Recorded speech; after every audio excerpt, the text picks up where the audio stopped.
Yo, yo, yo, welcome back to the Out the Box Show. I'm John Wallace alongside my co-host, James Luffy. And we said last week that we were going to be lining up some. Do you hear that? You hear that echo? Yeah. What is that? Why is it doing that? Could it be me? That is quite bothersome. Hold on. We're going to have to run this back. Do you hear it? It's every time I talk, right? I don't hear anything, so it's probably me. Let me just grab my headphones. First time back on the podcast in a while, and I can't take this dude anywhere. It must be the echo from his computer, the sound coming out. It sounds like I'm in an aquarium. It's got to be the sound coming out of his computer.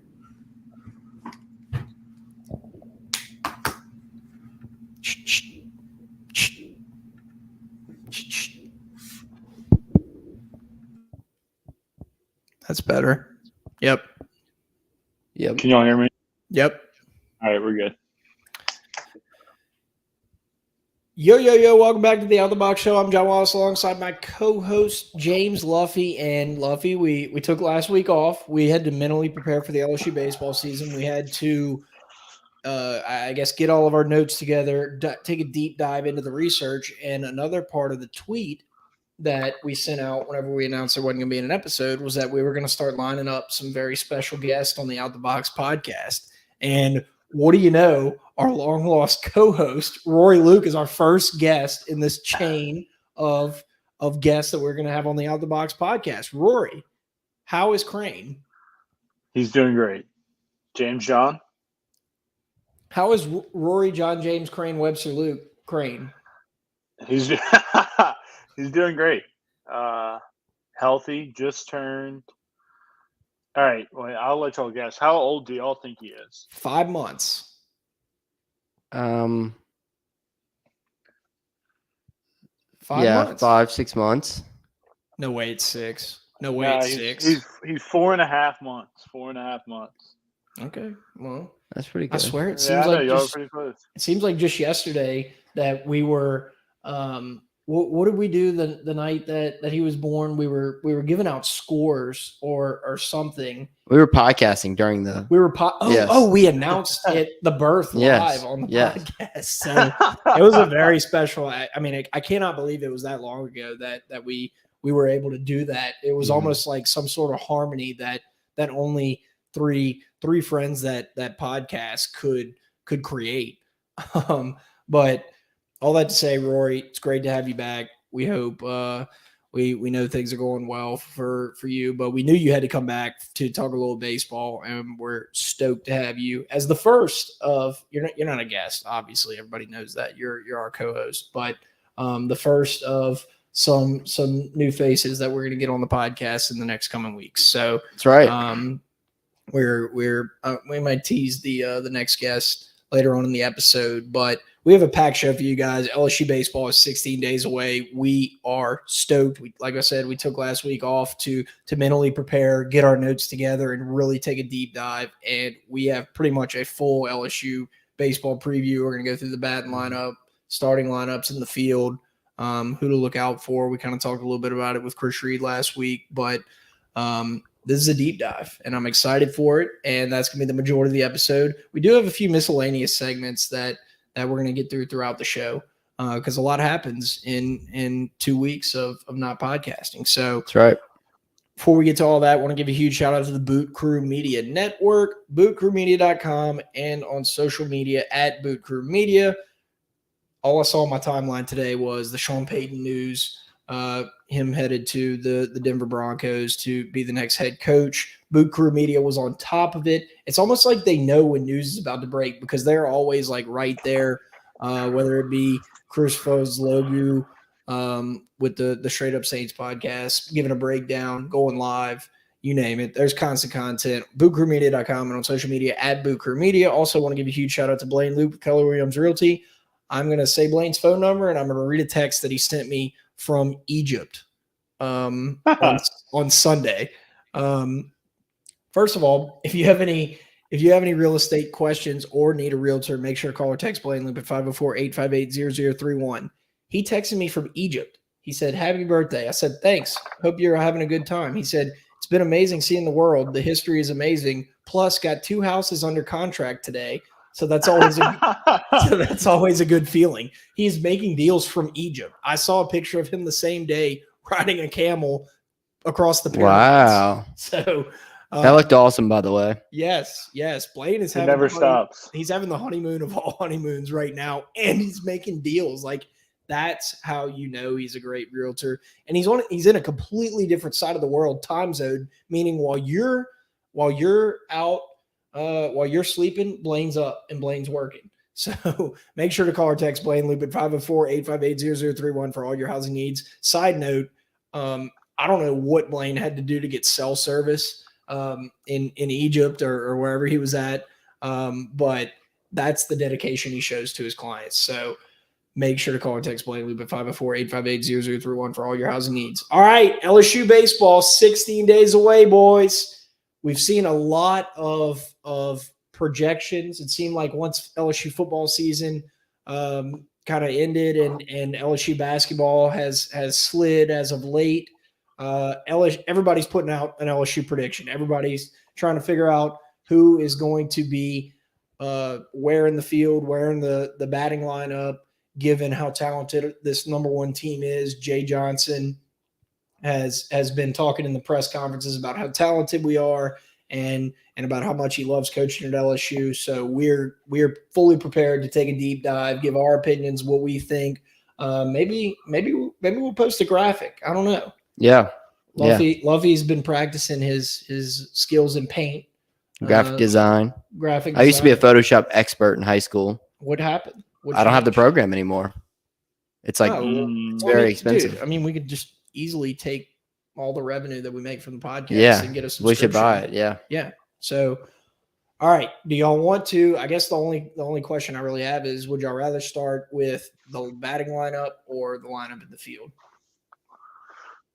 I think we'll probably go just Or I guess through the field. You want to yeah. do kind of a hybrid. You want to say like where you think they'll be in the Yeah, I batting mean, I think order? we just go position by position, maybe Yeah. see like who's going to start or who we think could start, and Well, I guess who will that kind of interchange. shapes the batting order as well. Yeah, right? the order I think will change a lot throughout the year, so that's something that will be kind of hard to nail down. But I think we just kind of go position by position. I don't know where y'all want to start, All but right, we're going to start at first base because that's the most natural place to start. okay. All right. Well, Trey Morgan, everybody knows Trey Morgan has been there the last 2 years, starting coming into his junior year. He is just a hell of a defensive first baseman, and they've tried to move him to the outfield. And I don't think that I think that they'll experiment with him there some this year, but he's so good at first base. I mean, I think that that's where he'll start the year. And I think that, another guy that could see time there if they do try to move Trey to the outfield is Jared Jones, the freshman. So, but I think Trey Morgan's your starter there. I think that's pretty obvious. Yeah, I mean, I agree 100%. I think, like you said, Trey Morgan's there, and I think the only way they really move him to the outfield is if somebody kind of forces himself at first base. Yeah. Maybe somebody's, and we'll get to, the DH, but somebody's just has a hot bat, whether it be a Beloso or Jared Jones, who I'll talk about a little bit. But I think Trey Morgan's your guy. No knee brace this year. Going to be a little bit more athletic on the base paths. Hopefully hit a little pop, get some more pop in his swing. And you're talking about like a guy who has very good tools and definitely a top 100 prospect. Probably like a fringe second, third round guy, depending on how the power comes through. I think his bat's there. His defense is there. The only problem is when you go to the MLB and you play a premium position like first base, or it's a bat forward position, you kind of, you expect to get a certain number of or a certain amount of power out of your first base. So I think he has to show that. But I mean, the guy can hit. We've seen it. Yeah, and hopefully, like you said, he'll be more healthy this year than he was last year. You could tell he was kind of hobbling when he'd run the bases, and that may have hurt him some at the plate, as he did go through a couple slumps last year. Yeah. And I mean, to talk about Jared Jones, you talked about Yeah, catcher, very highly first recruited. baseman. Yeah, Yeah, like a top 100 prospect, top 50, top 100 like overall MLB draft prospect, top 50 recruit, uh, big power bat, 6'5", 230. I think he was graded at like 55 to a 60 for those that know like hit tools, like 80s the top, but nobody ever reaches the 80s for like how MLB grades their players. He's graded at like a 60 to a 55 plus power. Just huge kid, freshman. I think he's a little bit older, but I mean, big time bat. Definitely going to get some playing time this year, whether it's behind the plate, first base, DH. He's going to get on the field somewhere, and hopefully he can kind of turn that into some production. yeah. I mean, to kind of finish this up at first base and on Jared Jones, the people that have gone to practices this fall and early this spring have said it's going to be hard to keep him out of the lineup with that much pop in his bat and that much power. So if he comes in and it's chances to play and does well, maybe you see them, try to put Trey somewhere in the outfield. Yeah, and I mean, again, we could just talk about this freshman class all day. Yeah. But like that to have that LSU has not had a guy this big and this big and powerful, that combination in a very long time. Even like you think of like traditional power bats that we've had over the years, the Greg Dykmans, and I mean he's the first real power bat that comes to mind that we know and went to college and watched.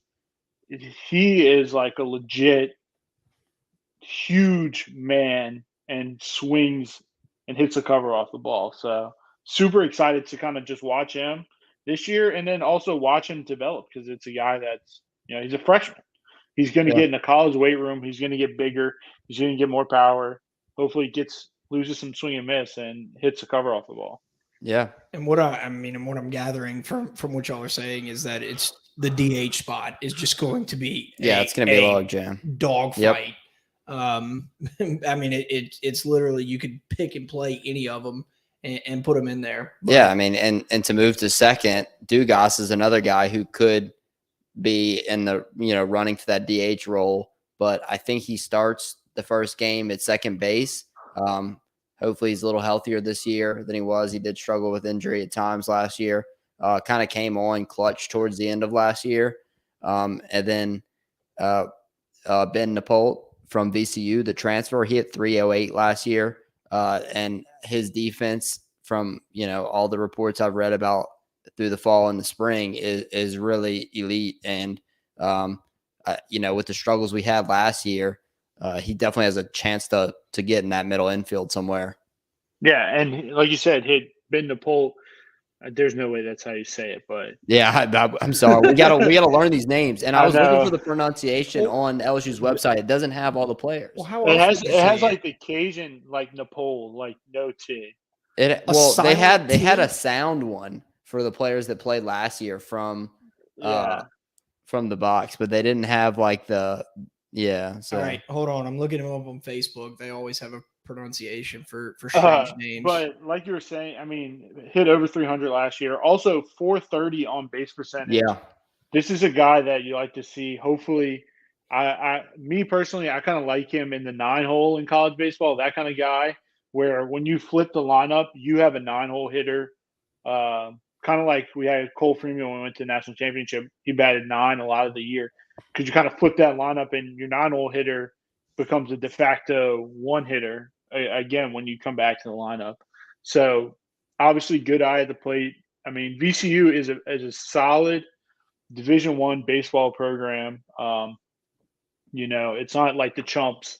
It's a pretty good program. So I think he'll definitely get a shot. And to talk about Dugas by himself real quick, I think Dugas could also move to the outfield if needed. I mean, he's a guy that plays all over. And there are a lot of outfielders, but there's a lot of question marks that come with some of those outfielders. So I think if you were looking for stability, you could definitely move him to the outfield. Yeah, Dugas is, wear number 8, which is like the leader of the team. So I do expect to see him out there on opening night, and this being his 5th year.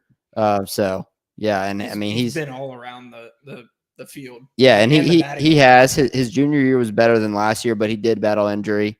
I think he had many more home runs as a junior than this past year, but he's a really clutch hitter and came up a lot in the postseason last year.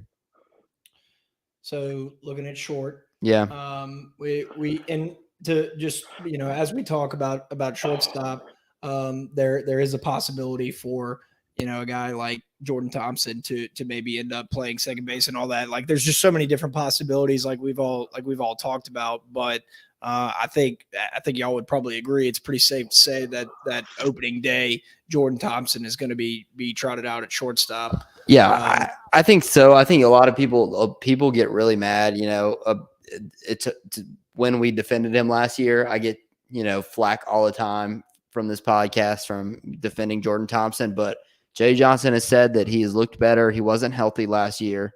He had surgery as soon as the season ended, and he said in a press conference that this was the healthiest he's been since he was 16 years old. So I think that he'll definitely start there. I mean, Jay's pretty much come out and said that. So, and a guy, he hit 250 last year. You'd like to see him get that up in the 280, 290 range. Pretty clutch hitter at times. And I think that he definitely starts at short, but there is going to be some competition there. Yeah, I just, this team has a lot of depth, and there's going to be clamors for Jordan Thompson to move as soon as he makes his first error. Everybody makes it's college baseball. Like people make errors, but his first error, people are going to be talking about it. But I really don't see, another guy who I would feel comfortable putting at shortstop, on this roster. Really, we don't And to be fair, I don't know. It's his spot to lose until like you said, the errors start piling up. He can hit, he can be clutch, and we know he can be a great fielder too. But yes, at times last year and in his career, the errors have happened. But like you said, Luffy, healthy as he's been since he was 16, coming back, second year under Jay Johnson, everybody almost kind of forgets the expectation for LSU baseball has been so high for so long. LSU baseball kind of tailed off as far as what LSU fans were expected year in and year out when at the end of Maneri's career as LSU's coach. Yeah. And I think the more time under Jay Johnson is only going to help Jordan Thompson. Yeah, to give you a few other names there, Gavin Guidry was the number 1 player in the state, 65th overall, and then Nepal, or however you say it. Sorry if we're butchering this. Is also a guy that could slide in there. I don't think that he's going to get the leash that he did last year because of those 2 guys, and also Merrifield, a guy that I think is maybe another option that could play there if he struggles. I don't see Merrifield being out. I don't know if he has the bat or the arm to play short. I think he's more of a second guy, and maybe new. I said I don't know that. I know Nepal right now is it a second base kind of guy. I don't know if he can play shortstop. That'll come throughout the year. But I mean, to me, when I look at this roster, the only other guy that I think is fighting Jordan Thompson for shortstop is probably Gavin Guidry, who's a freshman. Yeah. And I mean, there are a lot of freshmen that are going to contribute, and he's going to be a very good player and probably going to be a very good player for LSU. But I think it's Jordan Thompson's job to lose, and hopefully he comes in healthy. But I think even if you got the production that you got last year out of him this year, with everything else around him, you take away a few of the errors, and you get the same bat. I mean, I think I'm be okay with that as your 7 or 8 hole hitter, because that's probably where he is. Yeah, I think so. Yeah, and I mean, Guidry he could have gone pro, a highly recruited guy, but there's always even if a guy that could have gone pro, they play in a lower level pro ball for multiple years before they get going. So it might take him a year or two, but a guy that's highly recruited, and I think people expect to play shortstop for LSU for multiple years at some point in his career. Yeah, for sure. Third base, Tommy Tanks. The transfer from NC State hit a ton of home runs last year, and I think he's just your bona fide starter at third base. I think Jay Johnson said that multiple times, and a guy who's going to be a first-round pick, most likely. The projections have him there. But he has 2 more years left. So he has this year and next year, I believe. He's a sophomore. Yeah, he's a sophomore. But he's a first-round pick projection for that draft. Just an all-around really good baseball player. And the one thing is his fielding. That's the one thing that if he can hold it down at third, that will be huge for LSU. Yeah. And, I mean, I expect it to, I don't think he's going to play like Gold Glove, all SEC defensive team type of defense but that's not what you expect. A guy, he hit 27 home runs last year, set the NCAA freshman record for home runs. Like you're putting this guy out on the field for his bat. And obviously Jay Johnson, he came here and like Jacob Berry last year, Jay Johnson promised him, hey, you come here, you're going to play in the field. That's, and Jacob Berry had his problems last year, but ended up going, first round. And I think you'll see that happen again with Tommy. Or did Jacob Berry go second round? That's what I was just looking I think up. he went second round. Second round, I think. Yeah, Khalil Watson went first. He plays for the Marlins, and Khalil Watson went first. Unless they had 2 first round. Yeah, I think he went second round. But keep going. We're doing a fact check. Either way, Tommy White, his name's Tommy Tanks for a reason. This dude's going to hit bombs. He's going to be your 4-hole hitter or your 3-hole. He did go first round. Pick number 6 to the Marlins. Okay, he went 6. Okay, that's what I thought. See, like even after having why were you doubting yourself? I don't know, because I know the Marlins also drafted Khalil Watson, but that might have been 2 years ago. But even after the season that Jacob Berry had in the field, he still went 6. I think you have this guy. You obviously made him a promise that he's going to come in and he's going to play in the field. Hopefully, I think third base is pretty much the only option for him. Third base, first base. And if he goes to first base, you got to move Trey Morgan to the outfield. But hopefully he comes in, plays solid third base, and, I mean, he's going to hit the piss out the ball. So can't be mad. Yeah, and I think that's pretty much the logical that would be the only real logical I guess decision for Jay Johnson to move Trey Morgan off first base into the outfield is if Tanks starts having serious trouble in the field. And like you said, it worked itself out last year with Barry playing in the field and whatnot. So I think, Tanks is definitely going to be more of your typical MLB first baseman, I would assume. So might not be the worst thing ever for him to move over to first. Yeah. And you find somewhere else for Morgan. But I agree. You got to keep his bat has to be in the lineup, and being that high, of a draft prospect, you have to be playing in the field as well. So. And think about, I mean, this is crazy to think about, but you think about like LSU Gorilla Ball. I mean, freshmen didn't play that much then, but like those bats and those bats and how many more home runs that those bats hit. And this guy still set the record for home runs, freshman record for home runs. I mean, 27 home runs in 62 games that I think NC State played last year. He hit almost like a home run every other game. That's absurd. Yeah, I mean, he's a big-time prospect, and we're glad to have him here. And let's talk about center field. I think we can just get this over with. Dylan Cruz. That was our out the box center field prediction. If you're an LSU fan or even have ever watched any college baseball, you know who Dylan Cruz is by now. Going 1-1 in the draft this coming up year. He's going to be your center fielder. Yeah. Okay. I think we covered that. All right. Left field. Left field. All right. I think it's going to be Paxton Kling. What do you think, Rory? So I have, I think, and we can probably, left field and right field, I feel like in college are very interchangeable. Yeah. So we can kind of just do like corner outfielders in general. Because right now I have Josh Pearson in left. Uh, I mean, Josh Pearson came on last year. I think I picked him last year to be like my freshman that I thought was going to play really well. And he came on at the end of the year. This is a guy that we knew as a freshman was a very good player, a very good bat, and played well. And I think the way this outfield looks, I think he has a spot. I think he's Yeah. going to play good enough defense, and he's going to hit the ball well enough. He's a little bit streaky as a hitter, but I mean, he's going to hit the ball well enough. He hit. You got to pull it up real quick. Who? See what he. Pearson? See what he hit last year. He hit 299 last year. Yeah, I mean, I'll take that. 299. Yeah. 432 OBP. Yeah, I think Eight to home your runs, point, I think Pearson and Kling will be there. Stevenson started and played a little bit of left field for us last year, or left field or right field, and he was only hitting 200. But a guy like Stevenson could take a big step.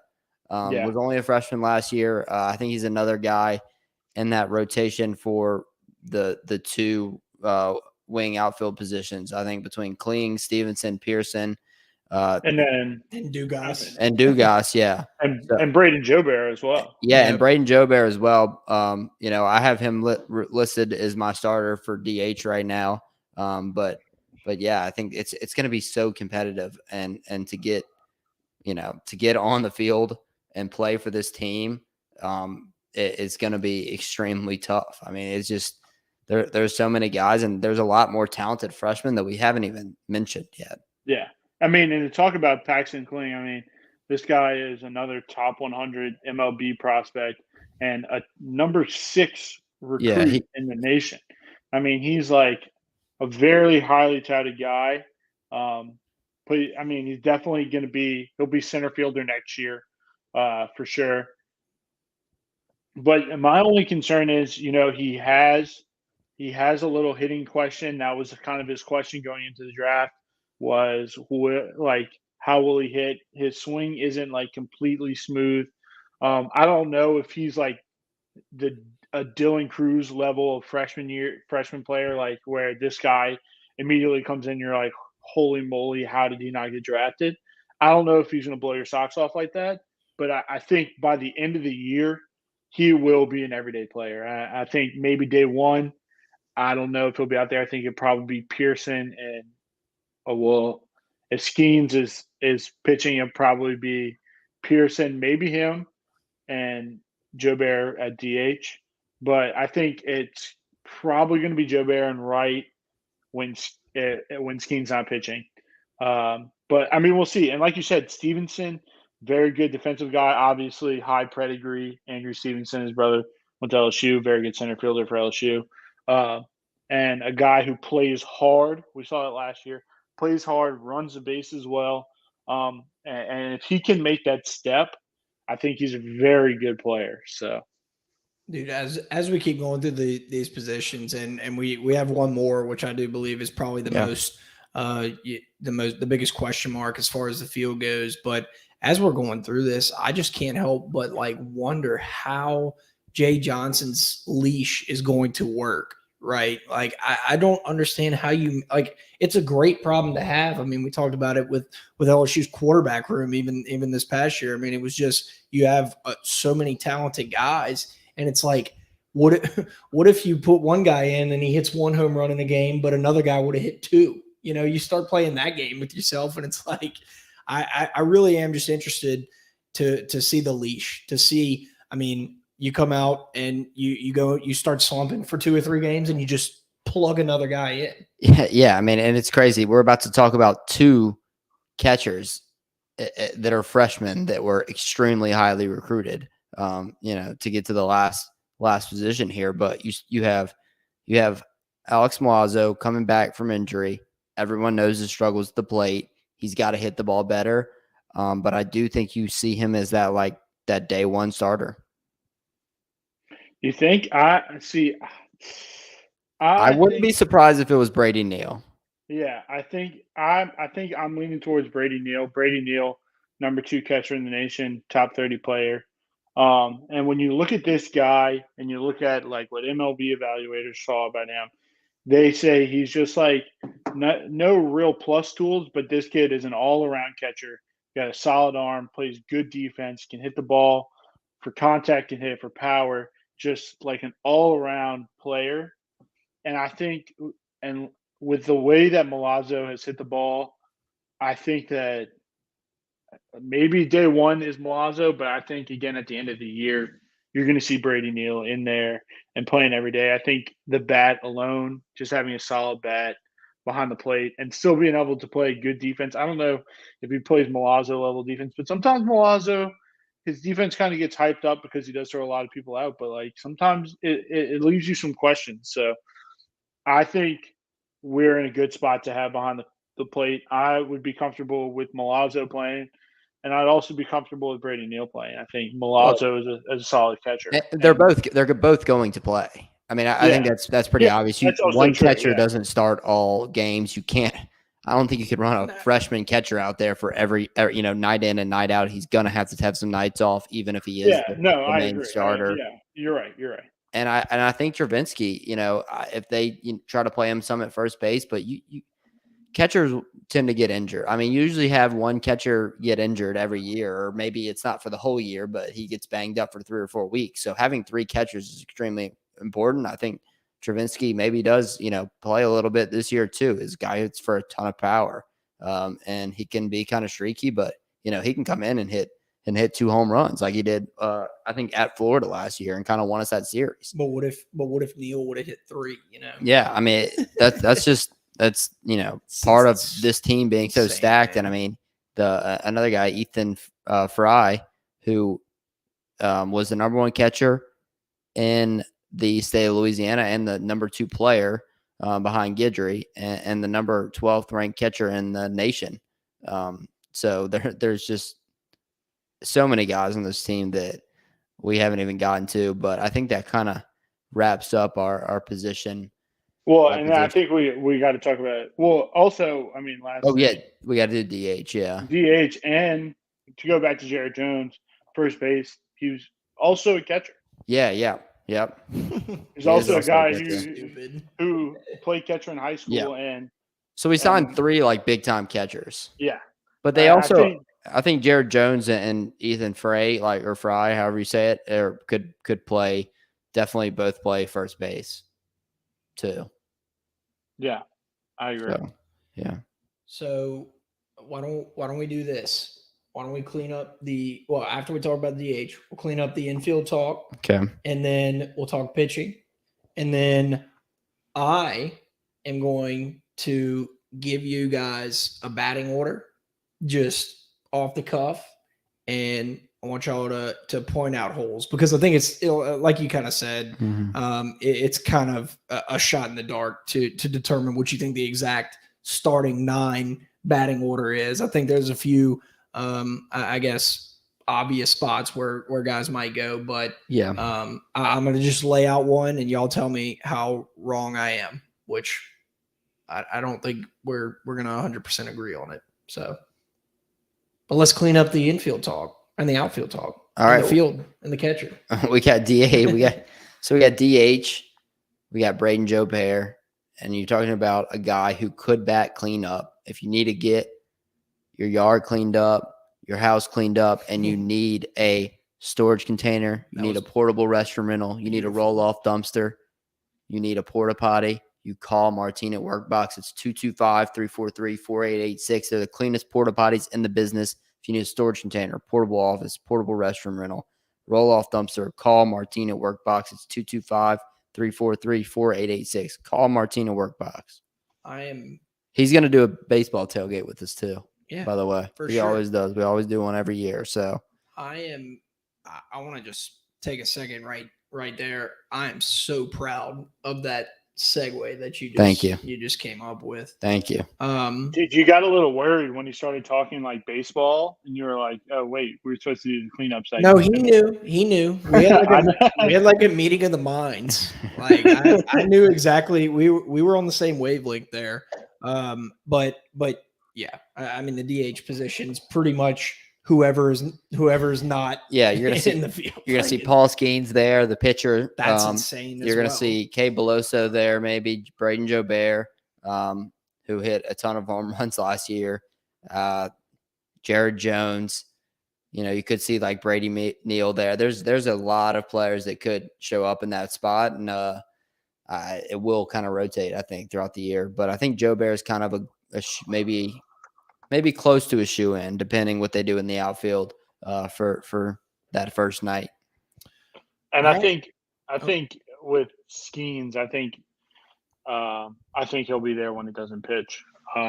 I think he's like a legit two-way player, probably one of the best two-way players we've seen at LSU.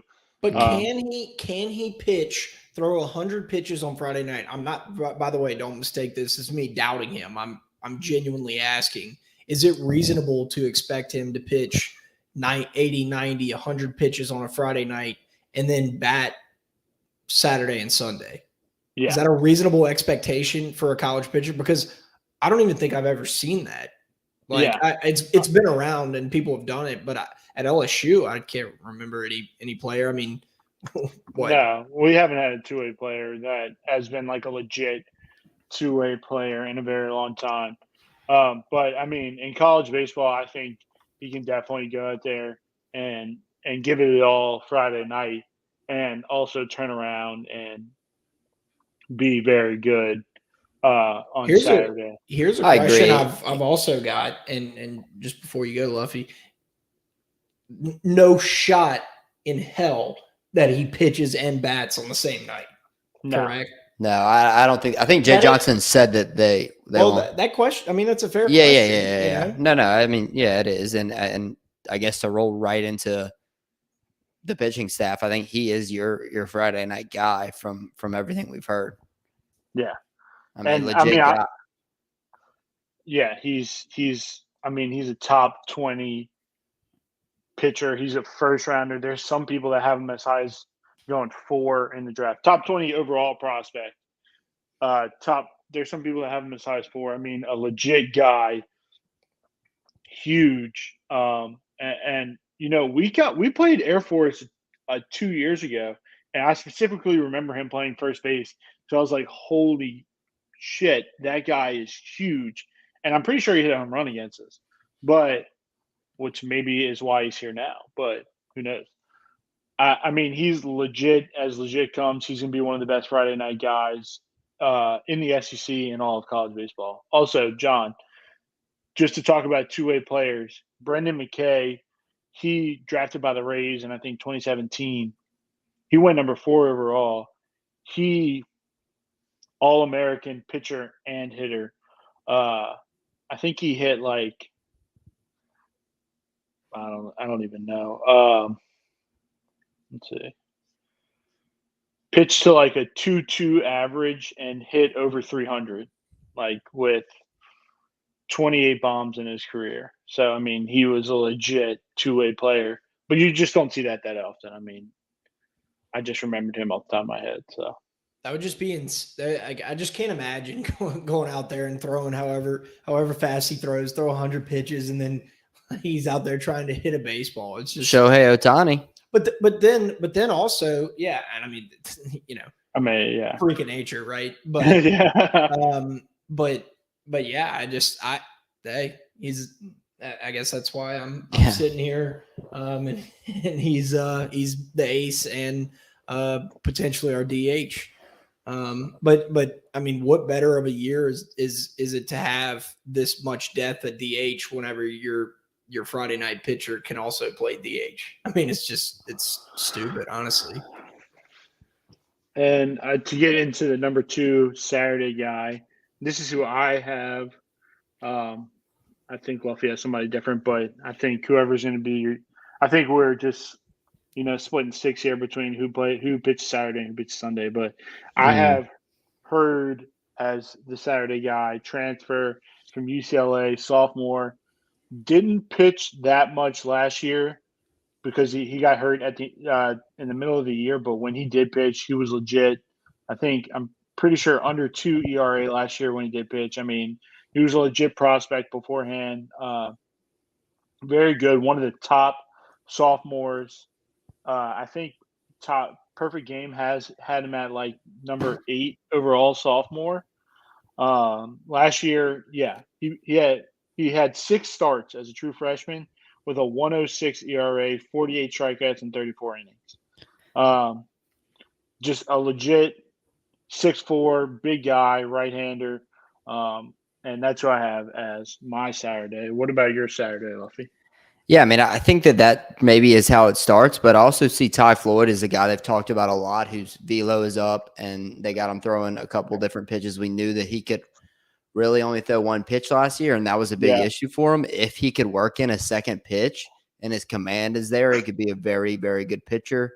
But yeah, Thatcher Hurd, I think, the injury concern is the one concern there. And how much they run him out there, how long do they let him throw?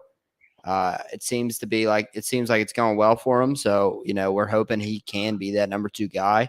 And then Grant Taylor had a good summer in the Cape. So I'm interested to see how they'll use him, whether they use him as a starter or use him as a closer. Because he's a guy who throws it pretty hard for a smaller guy. And, I'm looking forward to seeing some Grant Taylor this year. And then also another guy who could become a weekend starter is Chase Shores, the freshman. He's big. I think he's 6'8", 6'6". He's listed at 6'8". Huge big. guy. I think that Wes Johnson, the new pitching coach, said he's sitting at like 96 with his fastball, which is pretty. And like he's like filled out, not like a little lanky kid either. So yeah, number 23 overall recruit. Like, number one right-handed pitcher in Texas. Yeah. So a guy who's like a legit big boy also could have gone pro. So I think between Skeens, Floyd, Shores, and Grant Taylor, those are maybe the guys that will be the weekend starters. But there's a lot of other guys that we have not seen pitch. And there's a lot of guys that we saw pitch a lot last year that we haven't mentioned at all. That, I mean, last year's team, be it as it may, that team went to the Super Regionals and were a couple wins away from going to the College World Series. It's not like that team was hunky dory. It wasn't a bad team at all. And you have guys, and I mean, I think Grant Taylor probably starts Sunday, but I agree with you. Ty Floyd, if he has a second pitch, he's about as legit as they come. Yeah, but I mean, you have Garrett Edwards, you have Riley Cooper, you have Javin Coleman, all these guys. You have Blake Money. Well, you have Javin Coleman coming back, the left-hander who we haven't seen in pretty much 2 years. I think he had Tommy John's 3 games in. He pitched 3 games last year, and 2 years ago we saw him like kind of become a star in the regional. And then you have Christian Little, the transfer. So I know there's some control concerns with him coming from Vanderbilt. Yeah. And I mean, even to go off that, I think, this is one of the most stacked pitching rosters we've had in a very long time. I think there's, 5, 6 guys that make a legitimate chance to, or have a legit chance to start games and make your rotation. And then there's freshmen, like you said, another freshman, Jaden Newt, freshman, top, I think he's number 33, recruit, 6'3", 93, 95. Curveball slider, legit player, legit MLB prospect, top 100 MLB prospect. So, I mean, and that's, that's top 3 rounds, top 100 MLB prospect. You're going in the 3rd round. And a couple lefties. I mean, we do have Riley Cooper back, who threw 40 innings last year. Rory's favorite pitcher. He had a 4.2 ERA, but he got a lot better as the season went along. He did. He was not comfortable early on. I mean, I think his ERA was not close to 4 at the beginning of the season. No. But he was really valuable eating up those middle innings last year. Yeah, and I think you're going to see a lot of him be better this year because he's not going to be asked to, please. Yes. Last year he came in and you're like, please pitch 4 innings for us. Yes, yeah, like come in those 6 innings and only give up 3 runs or 2 runs and try to keep us in the game. With the lineup we had was really became useful towards the end of the year, and he kind of got in a rhythm. And then two other guys that I've heard big things about, left-handed guys. I just want to mention some lefties. People always ask about that. DJ Premu, and then the transfer Nate. It's like something AC. Ackenhausen. I don't. I Ackenhausen. have no clue. But he pitched well last year, I think, in junior college. Mm-hmm. Yeah, he's a JUCO guy, but he was one of the top. I think he might be the top JUCO lefty. I mean, he's a legit player.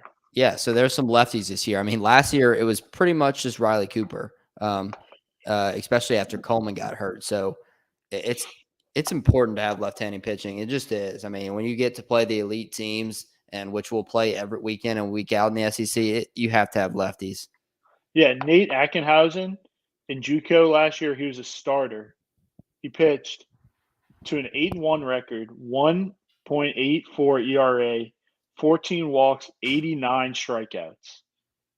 And you're going to get that guy to come in and pitch out your bullpen. You know, he doesn't need to start, so he's going to throw harder. He's going to be fresher. And you're going to see that with a lot of these guys. Like I said, Riley Cooper, Garrett Edwards, you're going to see a little bit of him this year. Just come out the pen, maybe get 1 or 2 innings. Mm-hmm. Blake Money, I think Blake Money is probably going – I just have a feeling that he's going to excel this year in the reliever role. Just not to be – I mean, and he really doesn't have to be – the only thing this team really lacks is a ninth inning guy, and I think one will kind of make its way as the season goes on to kind of become that reliable closer. But I think Blake Money has a big year as a reliever. You don't ask him to do a lot. You know, I think last year he kind of almost got the yips, pitched really well at the beginning of the year, and then just kind of fell off, couldn't shake off, whatever.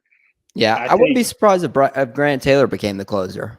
Yeah, but I think so too. I think he'll get a shot starting, and then if that doesn't turn out well, I think you get Ty Floyd in there, or whoever, one of these guys, and then Grant Taylor closes. Yeah, and did you mention Bryce Collins, who started a couple games for us last year at times and kind of came up big? Yeah. When his control's there, he's good. That's the big thing. I mean, he had 20 walks and 37 strikeouts, but when his control is there, he's a pretty solid pitcher. And there's always, especially in a freshman class this loaded, every good LSU team, that's been very good, made to the College World Series, always just has a few freshmen who break out, play well, pitcher. Usually you get a pitcher, maybe 2 pitchers, and you get a few position players, maybe an outfielder, maybe an infielder, however it may be. There's going to be some guys who just force themselves playing time. Sure. And I'm excited to see who that is. We named a lot of freshmen. It could be somebody that we didn't even name. But with a loaded class like this, there's going to be guys that are freshmen that are going to come in and force, Jay Johnson's hand and say, look, you can't keep this guy on the bench. He's got to play. 3 comments from me on the pitching staff. First one is about Riley Cooper. I think we did kind of determine that he was still getting used to the humidity in Louisiana last year, and I think that's why. Also, issues that Jacob Berry had some issues in the field too. I think that was just a humidity deal, and I think some of the sprinkler heads weren't fully down on the field. I think Riley Cooper would be. I mean, and this is an awful thing to say, but Riley Cooper would be, and I think. I hope in the offseason he didn't even need to work on his pitching, just work on fielding bunts or just like comebackers. He just needed to work on getting off the mound and making a play. Well, everybody needs to work on that, but I really do think that the sprinkler heads, especially on shallow infield, we're just not functional. And I think the LSU baseball grounds crew took care of that this offseason. Yeah. Second point, Bryce Collins. I will be excited for him. I think he will only succeed. He will succeed as well as his rec specs succeed. Yeah. He has to maintain that vision that you need on the mound, that look that is solely his. Huge fan of the rec specs. Yeah, I mean, he's got to keep the rec specs. I would be okay if he just like even reverted back to like old school rec specs. Just like real goggles and went after it. Like just that would be awesome. Welding goggles or something. Like just like those old school like George Mikan, like just full on goggles. I'm down for whatever until he gets it right. I'm cool with whatever. I mean, he could literally wear. I mean, he could wear a swim cap and an LSU swim cap and some goggles, and as long as he's pitching well for LSU, I don't care. Third thing, it is kind of hard to like remember guys that you thought you would miss at the end of last year. Obviously, Jacob Berry's the obvious one. And Paul Gervais, he was clutch for us last year. And he flip-flopped on us too. It was so close. He was coming back, and then he didn't. I think it was Rory's fault, right? He went to the Mets, didn't he? Yeah, he went to the Mets. That's right. He did go to the Mets. No, I do think on one hand he probably would have been our closer this year, but on the other hand, like you said, Rory, this is almost like a pressure cooker, and one of them is going to be pressured to become the closer in a good way, right? There's not going to be like Jay Johnson's not going to be like putting pressure on him but one of them will rise. The cream rises to the top. There's just enough. There's too much talent for not somebody to kind of come up and make a name for themselves. I mean, even Mr. starting third baseman Will Helmers. Like he's got it in him. He's got a little bit. Maybe he can start at third base. Yeah, and I mean, maybe a guy named I don't know, Addy Flott will rejoin the program and be our ninth inning guy. I think he's cousins with Matty Ott. I got a little Cordell Flott. I got a little breaking news here. Have y'all seen the Toth chart? No. Me and Rory are back together next to each other again this year. John is not. Wait, where? John, you are by Matthew Tucker Veras. Is that the dude that went to Mississippi State? Yes. Dude. So John will be battling him for baseball hierarchy. If you see me and this guy fist fighting on the float. Wait, I haven't seen that. You need to send that. I'll send this to you.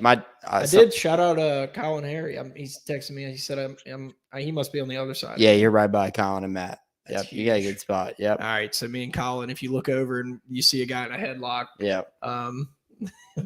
make sure to just let it happen because he's a Mississippi State fan. We're up top. All right. Sidewalk side. All right, we'll get to that. We're weeks out. But I am very excited. First year riding Toth. Anyway, all right. I think that pretty much exhausts our LSU baseball preview. Jay Johnson back for his second year. It is going to be interesting to see the difference, the new pitching staff, pitching coach. And we'll probably get into some more of like the coaching and predictions maybe next week since this is kind of run pretty long. But we still have a couple more weeks to get those in. Yep. So schedule is brutal this year. Just an early look. I don't know if you've seen it, but like the first three: A&M, Arkansas, Tennessee. Weekend series. So what I'm thinking, since we're 16 days out, next week we're going to have either a current player on the team or a local media guy. Hopefully, I'm teasing that. And we're going to look at, I guess, the schedule and whatnot through their eyes, maybe the coaching staff. And then the next week will be all in on, do we even play Western Michigan? That's right. Oh, no, we play Western Michigan. I thought I had it on here. It's Western Michigan or Eastern Michigan. Yeah. It's one of the East of the West. Yep, there's Bryce Collins with the rec specs. All right. Shout out to DraftKings, the official sports betting partner of Boot Crew Media. Bet just $5. Enter promo code BOOT. And if your team wins, you'll get $200 in free bets. If your team wins, 21 plus restrictions apply. See show notes for details. Also, huge shout out to the House Bar in Tigerland. Our boys Jeff and Casey over there are ready for the springtime. You know what the springtime means? Luffy, I know you know. Rory, do you know what it means? There's only one answer. Well, it's kind of a combined answer, but it's two very good things that a lot of people in South Louisiana like to do. All right, I know one. Crawfish. Okay. One? Well, yeah, but and then the second one ought to be pretty easy considering that we're advertising for a bar. The house. Crawfish and beer. At the house. Crawfish and beer Yeah. at the house. So but technically three great things that people like to do in Louisiana. But shout out to the boys over there. They are ready to rock and roll for the spring. I actually saw Casey this past weekend.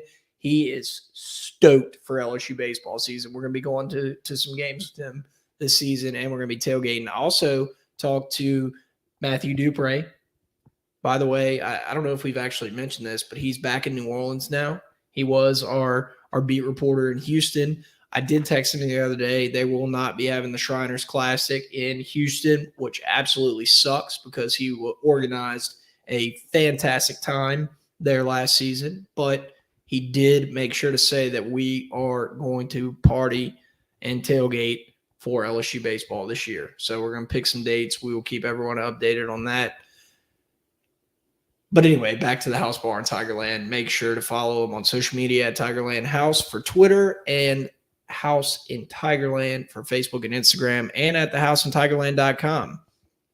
You can get you a sweet House in Tigerland sweatshirt, hat, hoodie, you name it, at thehouseintigerland.com. You know what I just realized is opening weekend of baseball that Sunday to Sunday. Oh, wow. Taking your role here, John, but just wanted to give a shout out. Undefeated women's basketball team. Yep. Angel Reese over there. I knew you have been watching a lot of women's basketball, and I knew you were going to have some thoughts on that. I actually did. Yes. I've watched a lot of the last couple games. I had it on last night, and then it was the third quarter. Like I turned it on when I got home, or when I realized it was on. Turned it on, and it was like the third quarter, and then Tennessee went on like a little run, so I turned it off because I was watching Yeah, I jinxed them. Correct. And I was following, and then I started following on my phone. So, but not this week, not this weekend. Next weekend, I think it's Sunday. Whew, big game. South Carolina. South Carolina though. Which stinks, but South Carolina at South Carolina. That'll be interesting after the South Carolina coach got Coach of the Year and Kim Mulkey got snubbed. Yep, that's right. So, yeah, shout out the LSU women's basketball team. They're kicking ass, undefeated. Yeah, we'll have to. I think there's only a few games left in the PMAC. Maybe we'll have to make it out there for one, but. Games. Could have a turn. We will have a tournament game there, right? Yeah, we would. Yeah, we'll have tournament games there. Something also. As long as we don't as long as Olympics. We don't lose like the rest of our games. Yeah. So Reese had that block a couple weeks ago where she was talking some smack, and I did really appreciate her tweet where she's like, yeah, people keep saying I'm too thug or I'm too hood and whatnot, and then instead of being like catering to the people that are saying that, she said, I don't care, I'm from Baltimore, that's how I play, I wish more people had the intensity that I do, or something like that. And it was just like that kind of fire. And I guess I wish every LSU sports player would act like that, not in a disrespectful manner, which I don't think she is. I think she's just playing basketball and talking trash, but just that winning attitude and that intensity, and that shows that you care, right? That shows that this year's team is bought in, and that just goes to show the culture that Coach Kim Mulkey has brought to the women's basketball program. All right, so that was women's basketball. Men's basketball, we don't talk about that anymore. Not much to say. We are ready for baseball season. Hopefully, Matt McMahon will use this year as kind of a growing year to lead us into the promised land in coming in the coming years. But I did see a podcast that Will Wade was on where he basically said, yeah, culture doesn't mean anything. Winning means everything. So I did think that was I do believe that winning changes everything. So that was an interesting thing that I saw on social media. All right.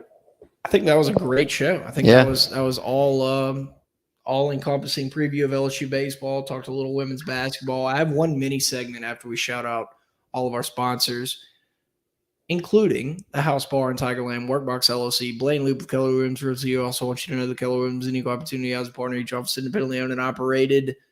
DraftKings and the Boot Crew Media Network. And Luffy, I have a question for you. After being called out on social media last week by an American hero, the source that it's not a yes or no question, Stu Feiner called you out on Instagram. He said that you owe the Out the Box faithful a mudslide for LSU's win over Alabama in Tiger Stadium. Mm-hmm. And he gave us a hold that Tiger for you. I was going to get you to play it into the mic, but anyway, we'll post it. But the question is not a yes or no question. It's when are you going to do the mudslide? I will be having 2 mudslides.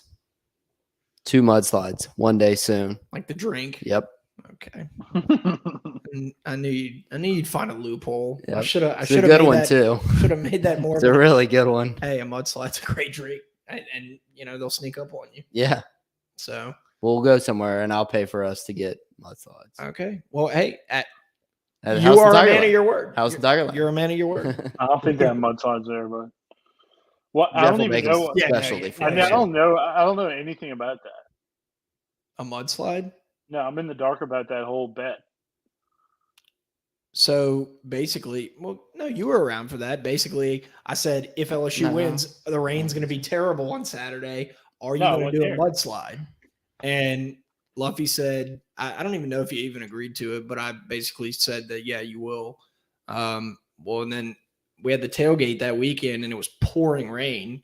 And shout out Pollard, he did a mudslide. Yeah, OP. But the problem Luffy had is that the tailgate was over and everything was picked up, and LSU won, and it was like 10:30 at night, so nobody would have been able to see him do the mudslide. Yeah. So it was just kind of bad timing. Maybe at a baseball tailgate you can do one. It'll be kind of low key.